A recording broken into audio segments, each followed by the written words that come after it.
बिस्मिल्लाहिर्रहमानिर्रहीम। अस्सलाम वालेकुम व्यूअर्स, मेरा नाम डॉक्टर अमरीन फ़रहान है। मैं ऑर्थोपेडिक सर्जन हूँ। आज मेरा जो टॉपिक है शैटिका, जो कि एक बहुत इम्पॉर्टेंट और बहुत कॉमन प्रॉब्लम है। शैटिका को उर्दू में अर्क़ुन्निसा भी कहा जाता है। वो बेसिकली शैटिका क्या है, मैं थोड़ा सा डिटेल में आप लोगों को समझाना चाहूँगी कि शैटिका जो टर्म है शैटिक नर्व से निकली है। शैटिक नर्व हमारी बॉडी में एक मेन नर्व है, और अगर मैं आपको समझाने के लिए ये मॉडल दिखाना चाहूँ कि ये स्पाइन का एक मॉडल है। ये वर्टिब्रस हैं, हम स्कल से लेके पूरी स्पाइन C1 से स्टार्ट होती है और नीचे तक ये डॉर्सल स्पाइन कहलाता है, ये लंबर स्पाइन कहलाता है, और इससे नीचे सेक्रल वर्टिब्रास होते हैं। हर दो वर्टिब्रस के दरमियान में एक जेल होता है जिसको हम डिस्क कहते हैं। ये सारी हमारी डिस्क होती हैं, और हर एक लेवल पे वर्टिब्रा के एक स्पाइनल कॉर्ड से नर्व निकल रही थी। बेसिकली ये येलो पार्ट जो आपको नज़र आ रहा है बीच में कैनाल में, ये अंदर से अगर आप देखें तो स्पाइनल कॉर्ड होती है, और उसमें से हर एक लेवल पे एक नर्व इमर्ज कर रही होती है, और सर्वाइकल से नर्व्स निकल के आर्म्स में आ रही होती हैं, लंबर के लेवल से नर्व्स निकल के लेग्स में जा रही होती हैं।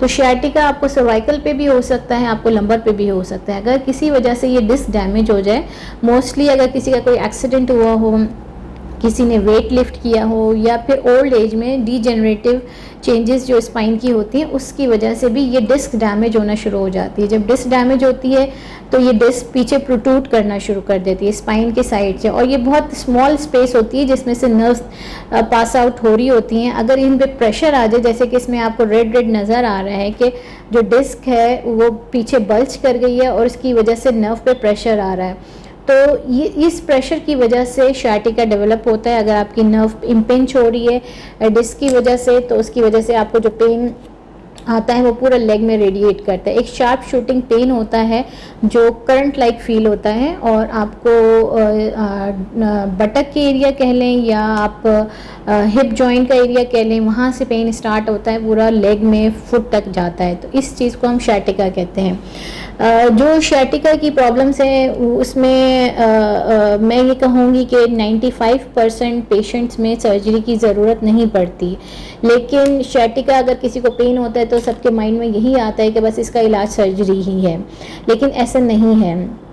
शैटिका किसी भी वजह से हो, मेनली शैटिका अगर आपकी डिस्क की वजह से है तो उसमें भी ज़रूरी नहीं कि आपकी सर्जरी ही हो, बगैर सर्जरी के भी बहुत सारे ट्रीटमेंट ऑप्शंस मौजूद हैं। और इसके अलावा सबसे पहले बात तो ये होती है कि आपको इवैल्यूएट करवाना चाहिए कि वेदर ये ट्रू शैटिका है या सूडो शैटिका होता है। सूडो शैटिका भी एक चीज़ होती है जिसमें डिस्क की प्रॉब्लम नहीं होती, शैटिक नर्व पे प्रेशर होता है, किसी लिगामेंट की वजह से, किसी मसल्स की वजह से शैटिक नर्व प्रेस हो रही होती है, और उसकी वजह से आपको शैटिका टाइप पेन हो रहा होता है।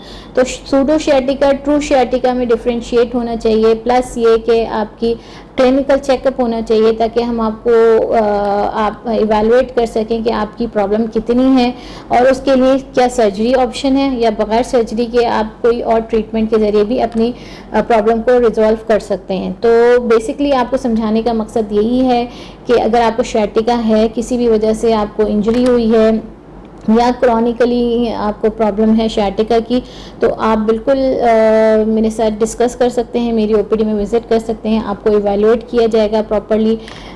मज़ीद अगर इन्वेस्टिगेशन की रिक्वायरमेंट है तो वो कर सकते हैं, और उसके बाद आपको ट्रीटमेंट सजेस्ट की जा सकती है कि आपको सर्जरी ही करवानी चाहिए या बगैर सर्जरी के भी आपकी प्रॉब्लम रिजॉल्व हो सकती है। जैसे कि मैंने आपको कहा 95% पेशेंट में सर्जरी की ज़रूरत नहीं होती, और सिर्फ MRI में देख के कि डिस्क नज़र आ रही है और इसका इलाज सिर्फ सर्जरी है, ये एक मिसकंसेप्शन है। तो इस चीज़ को क्लियर होना चाहिए। MRI में डिस्क नज़र आने का हरगिज़ ये मकसद नहीं है कि आपकी सर्जरी होगी। तो आप एक जनरल पब्लिक के लिए एक इन्फॉर्मेशन है कि आप अपने आप को प्रॉपर इवैल्यूएट करवाइए, उसके बाद आप अपनी ट्रीटमेंट की तरफ मूव ऑन करें कि आपने क्या ट्रीटमेंट लेनी है। तो व्यूअर्स, आई होप कि आप लोगों को मेरी ये छोटी सी वीडियो काफ़ी अच्छी लगी होगी। अगर आपके जहन में कोई क्वेश्चन है या आपको कोई प्रॉब्लम है जो आप डिस्कस करना चाहें तो आप मेरी ओपीडी में विज़िट कर सकते हैं, मुझसे कांटेक्ट कर सकते हैं, और अपना बहुत ज़्यादा ख्याल रखिएगा। Thank you.